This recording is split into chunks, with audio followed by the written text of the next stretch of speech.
Hello दोस्तों, मेरा नाम प्रशांत सागर है और क्रीपी कंटेंट हिंदी में आपका स्वागत है।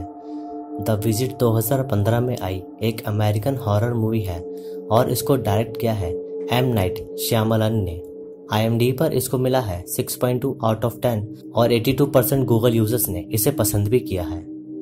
यह मूवी पूरी एक डॉक्यूमेंट्री स्टाइल में बनी है जो कि इस मूवी की मेन कैरेक्टर्स ने शूट किया है। मतलब आप जो भी इस मूवी में देखोगे वो सब कैमरा में रिकॉर्डेड फुटेजेस हैं। मूवी वन टाइम वॉच के लिए काफ़ी अच्छी है और कुछ सीन ऐसे हैं जिसे देखकर आपको थोड़ा डर तो ज़रूर लगेगा। अगर आपने मुझे इंस्टाग्राम पर फॉलो नहीं किया है तो इंस्टाग्राम पर मुझे फॉलो ज़रूर करें, और अगर आपको ये मूवी देखनी है तो इंस्टाग्राम पर फॉलो करके मुझे वहाँ मैसेज ज़रूर करें। इंस्टाग्राम का लिंक आपको डिस्क्रिप्शन में मिल जाएगा और स्क्रीन पर आए नाम से भी आप मुझे सर्च कर सकते हैं। तो चलिए चलते हैं अब इसकी स्टोरी की तरफ। मूवी की शुरुआत में हम मॉम को देखते हैं जो कि अपने बच्चों की जिद पर एक इंटरव्यू देती है जिसमें वो बताती है कि उसने अपना घर 19 साल की उम्र में ही छोड़ दिया था क्योंकि उसको किसी लड़के से प्यार था, जिसके कारण उसके पेरेंट्स ने उसे काफ़ी कर्ज किया और इस बात से वो अपने पेरेंट्स से 15 साल से किसी कांटेक्ट में नहीं है। फिर हाल ही में उसके पेरेंट्स उसे मेल करते हैं ताकि वो अपने ग्रैंड चिल्ड्रन से मिल सके और इसके लिए मॉम अपने बच्चों को उनके घर एक हफ्ते के लिए रहने को भेज देती है। लेकिन तभी मॉम की बेटी बेका उनसे यह सवाल करती है कि उस दिन ऐसा क्या हुआ जिस वजह से आप उनसे नफरत करते हो। तो मॉम बोलती है कि इसका जवाब तुम्हारे ग्रैंड पेरेंट्स दे देंगे और वो ये इंटरव्यू यहीं खत्म कर देते हैं। अगले दिन बेका और उसका छोटा भाई टाइलर अपने नाना नानी के घर के लिए निकल जाते हैं और साथ में वो अपने अपने कैमरास में सभी मोमेंट्स को कैप्चर करते हैं ताकि एक प्रॉपर डॉक्यूमेंट्री बनाकर इंटरनेट पर अपलोड कर सकें। ट्रेन में टाइलर एक रैप करता है क्योंकि उसको रैप करना काफ़ी पसंद होता है। अगली सुबह मंडे मॉर्निंग को बेका और टाइलर अपने नाना नानी से मिलते हैं और नाना नानी उनके आने से बहुत खुश होते हैं। तभी बेका शूट करते वक्त अपने नाना नानी का इंट्रोडक्शन डॉक्यूमेंट्री के लिए कराती है और फिर उनके ग्रैंड पेरेंट्स उन्हें रिसीव करके अपने घर ले आते हैं। घर पहुंचने के बाद बेका और टाइलर उस जगह को कैप्चर करते हैं क्योंकि वो जगह दिखने में काफ़ी सुंदर थी। नानी उनके लिए काफ़ी अच्छा खाना बनाती है और टाइलर उनको रैप करके सुनाता है जिसे सुनकर वो सभी लोग काफ़ी चीयर करते हैं और उस दिन वो सभी काफ़ी खुश होते हैं। बेका और टाइलर अपनी मॉम को दिखाने के लिए पूरा घर शूट करते हैं क्योंकि उनकी मॉम का बचपन तो वहीं बीता था। फिर वो दोनों अपनी मॉम को वीडियो कॉल करते हैं और बताते हैं कि वो वहाँ काफ़ी एंजॉय कर रहे हैं। थोड़ी देर बाद टाइलर कैमरा लेकर घर के बाहर जाता है जहाँ उसे थोड़ा दूर उसके नाना जी दिखते हैं जो कि शेड में कुछ रखने जाते हैं। टाइलर उनको आवाज़ लगाता है लेकिन वो टाइलर को कोई जवाब नहीं देते और टाइलर को क्यूरियोसिटी होती है कि शेड के अंदर क्या होगा। उसी रात बेका और टाइलर दिन के किए हुए शूट को देखते हैं और तभी नाना जी वहाँ आकर उनको बोलते हैं कि 9:30 बजे यहाँ बेड टाइम है और 9:30 बजे के बाद वाईफाई नहीं चलेगा, जिसे सुनकर वो दोनों थोड़ा उदास हो जाते हैं। फिर करीब 10:30 बजे बेका को थोड़ी भूख लगती है तो वो अपना कैमरा लेकर कुछ खाने को लेने जाती है, लेकिन तभी उसको वहाँ उसकी नानी जी दिखती है जो कि उल्टियाँ कर रही थी और ये देखकर बेका अपने रूम में वापस आ जाती है और टाइलर को बताती है कि नानी जी ठीक फील नहीं कर रही। अगली सुबह नानी जी टाइलर के साथ ब्रेकफास्ट करती है लेकिन बेका अपने नाना जी को ढूंढती है ताकि वो पूछ सके कि नानी जी ठीक है या नहीं। तो उसके नाना जी उसे बताते हैं कि रात को उसको स्टमक फ्लू हो गया था जिसके कारण उसको उल्टियाँ हुई और बेका को लगता है कि शायद ये नॉर्मल चीज़ है जिस पर वो ज़्यादा ध्यान नहीं देती। थोड़ी देर बाद टाइलर को एक जगह मिलती है जहाँ वो हाइड एंड सीक खेलने के लिए बेका को बोलता है। फिर बेका रेडी हो जाती है और वो दोनों वहाँ हाइड एंड सीक खेलने लगते हैं। तभी उधर नानी जी जानवरों की तरह क्रॉल करते हुए आती है जिसे देखकर बेका बुरी तरह डर जाती है और ऐसे ही नानी जी टाइलर को भी डराती है और वो दोनों नानी जी से बुरी तरह डर जाते हैं। लेकिन तभी वो लोग वहाँ से बाहर आ जाते हैं और नानी जी ऐसे प्रिटेंड करती है कि वो मजाक कर रही थी, लेकिन इसी बीच नानी जी की स्कर्ट पीछे से फट जाती है जिसका उनको शायद होश नहीं था और ये देखकर बेका और टाइलर को काफ़ी वियर्ड लगता है। फिर दोपहर में नाना नानी कहीं वॉक पर चले जाते हैं और टाइलर शेड में जाकर देखता है कि वहाँ क्या है। शेड में पहुंचने के बाद टाइलर देखता है कि वहाँ काफ़ी सारे एडल्ट डायपर्स हैं जिनमें काफ़ी मल लगा हुआ है और ये देखकर टाइलर घबरा जाता है और शेड से बाहर आ जाता है। तभी वहाँ नानी जी आ जाती है और टाइलर को बताती है कि उसके नाना जी को ये काफ़ी समय से प्रॉब्लम है, लेकिन नानी जी उसे बोलती है कि तुम घबराओ नहीं। फिर थोड़ा माइंड फ्रेश करने के लिए नाना जी उन्हें टाउन घुमाने ले जाते हैं और वो दोनों ये भी काफ़ी इंजॉय करते हैं।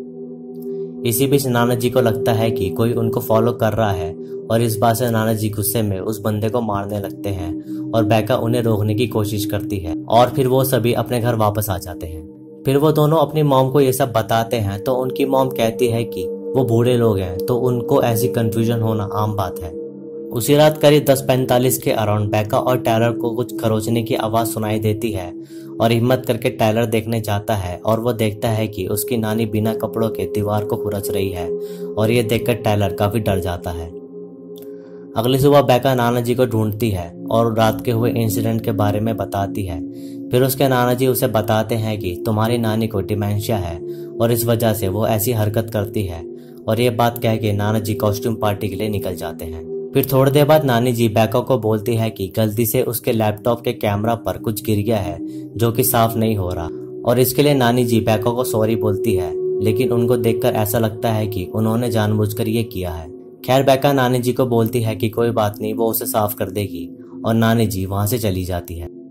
फिर बेका अपनी मॉम को वीडियो कॉल करती है लेकिन उनकी मॉम उनको देख नहीं पाती, बस सुन पाती है और टायलर उन्हें बता देता है कि नाना नानी काफ़ी स्ट्रेंज बिहेव करते हैं, लेकिन उनकी मॉम उनको समझाती है कि बूढ़े लोगों को कभी कभी शरीर में प्रॉब्लम आ जाती है जिस वजह से वो ऐसा करते हैं और इतना कहकर मॉम चली जाती है क्योंकि वो कोई गेम देखने आई हुई होती है। फिर थोड़ी देर बाद बेका अपनी नानी जी के पास जाकर बैठती है और पता लगाने की कोशिश करती है कि उनमें और उनकी मॉम के बीच क्या हुआ था, लेकिन नानी जी बेका को कहती है कि तुम ओवन साफ कर दो क्योंकि मैं अंदर नहीं जा पाऊंगी। फिर बेका ओवन साफ करने के लिए उसके अंदर घुसती है और नानी जी को देखकर हमें ऐसा लगता है कि वो बेका को ओवन में बंद करके पकाना चाह रही हो।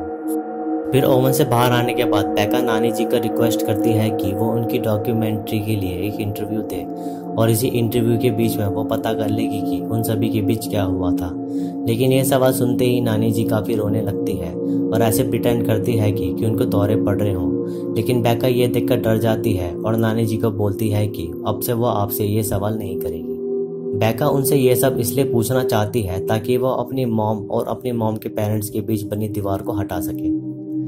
थोड़ी देर बाद टायलर हॉल में अपना एक कैमरा लगा देता है ताकि वो नानी जी पर नज़र रख सके, लेकिन ये आइडिया बेका को अच्छा नहीं लगता कि कोई किसी को स्पाई करे, इसलिए वो कैमरा वहां से हटा देती है। उसी रात करीब 10:16 पर टायलर और बेका को फिर से किसी के दौड़ने की आवाज़ सुनाई देती है और टायलर उठकर देखता है तो उसे नानी जी एक अजीब वे में भागती हुई दिखती है और थोड़ी देर बाद जानवरों की तरह रेंगती हुई नानी जी उनके पास आती है, लेकिन समय रहते टायलर डोर बंद कर देता है और नानी जी उनका डोर बुरी तरह पीटती है जिससे वो दोनों काफ़ी डर जाते हैं। अगली सुबह वो सभी जंगल की सैर करने जाते हैं और टायलर अपनी नानी जी का मजाक उड़ाता है और ऐसे भागता है जैसे पिछली रात उसकी नानी जी भाग रही थी, लेकिन तभी टायलर की नानी वहां आ जाती है और उनको बोलती है कि साथ साथ चलें।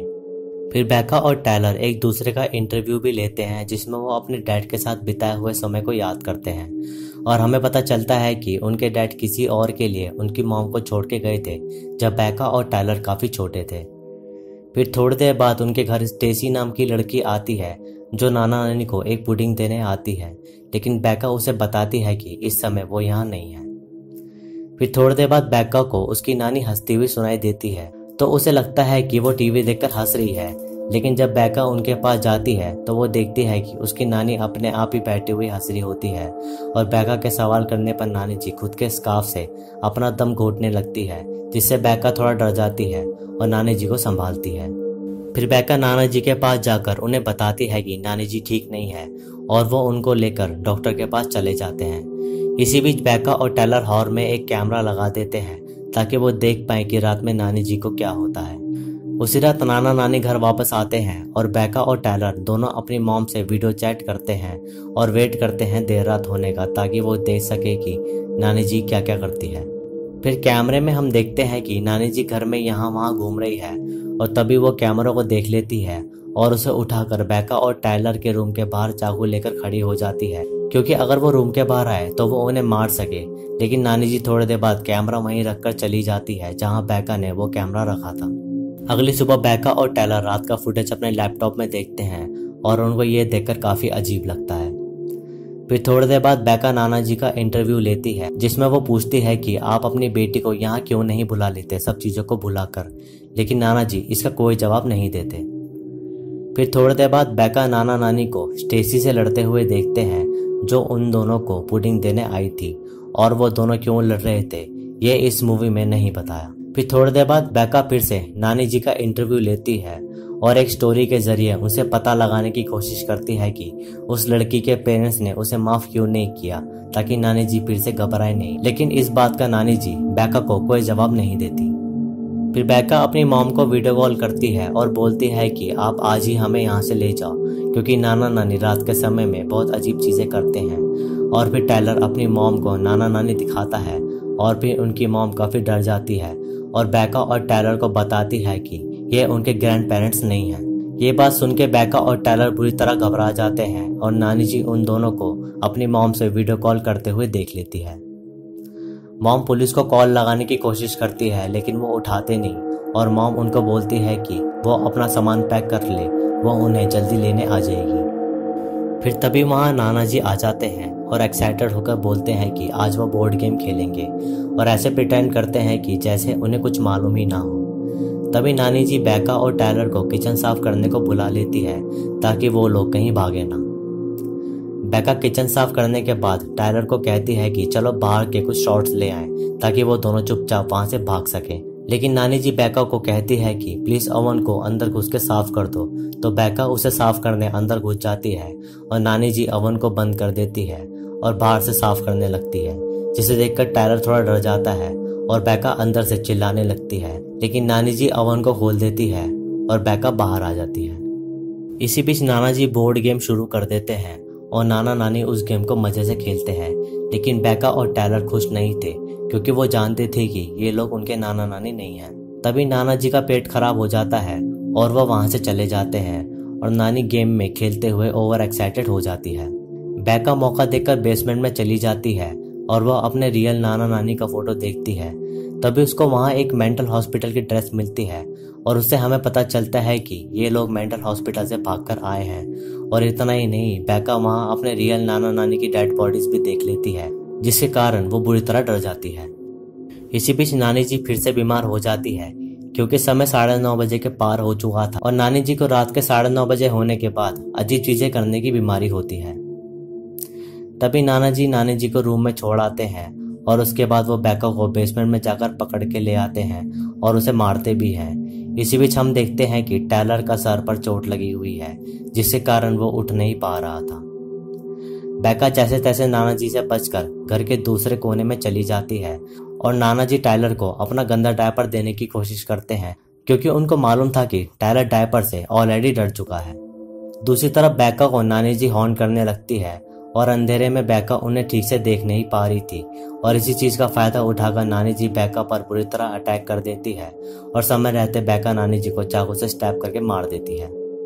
फिर बेका भागकर टायलर को भी बचाती है और नाना जी पर अटैक करती है और टायलर भी नाना जी को बुरी तरह मारता है और उनको अधमरा करके वो दोनों वहां से भाग जाते हैं और घर के बाहर बेका और टायलर को उनकी मॉम मिल जाती है और वो दोनों बच जाते हैं। फिर कुछ समय बाद मॉम फिर से बेका को इंटरव्यू देती है, जिसमें वो बताती है कि उस दिन एक्चुअली मॉम और उसके पेरेंट्स में हाथापाई हुई थी, जिसके कारण बेका की मॉम ने वो घर हमेशा के लिए छोड़ दिया था, क्योंकि उसने किसी से प्यार करा था। और मॉम बेका को कहती है कि तुम ऐसा नहीं करना और मेरे साथ हमेशा रहना। और फिर एंड में टायलर की रैप के साथ ये मूवी यहीं खत्म हो जाती है। तो दोस्तों, ये थी द विजिट की कहानी।